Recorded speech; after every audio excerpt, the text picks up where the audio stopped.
Hello everybody, welcome back. Today as well we have got you another video. In this video I'll show you how we can simply go ahead and block someone on Zoosk. But before that, please do make sure to like our video, subscribe our channel, and yes, without any further delay, we're simply gonna go ahead and step into our video. For the matter, what you have to do is you're simply gonna go ahead first access your zoosk.com on your browser or your app on your mobile phone.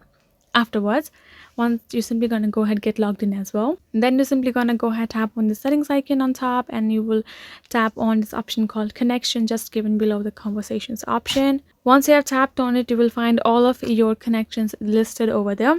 Simply choose a particular one and simply tap on this drop down menu beside the profile and tap on this report/block.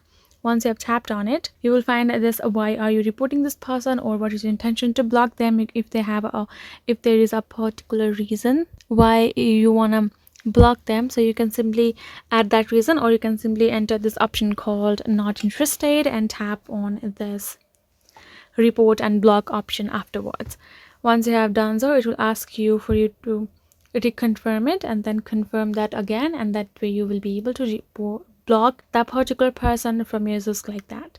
So that is the way you can do it. Hope this video was helpful to you all. Thank you so much for watching, and yes, I'll see you guys in our next video.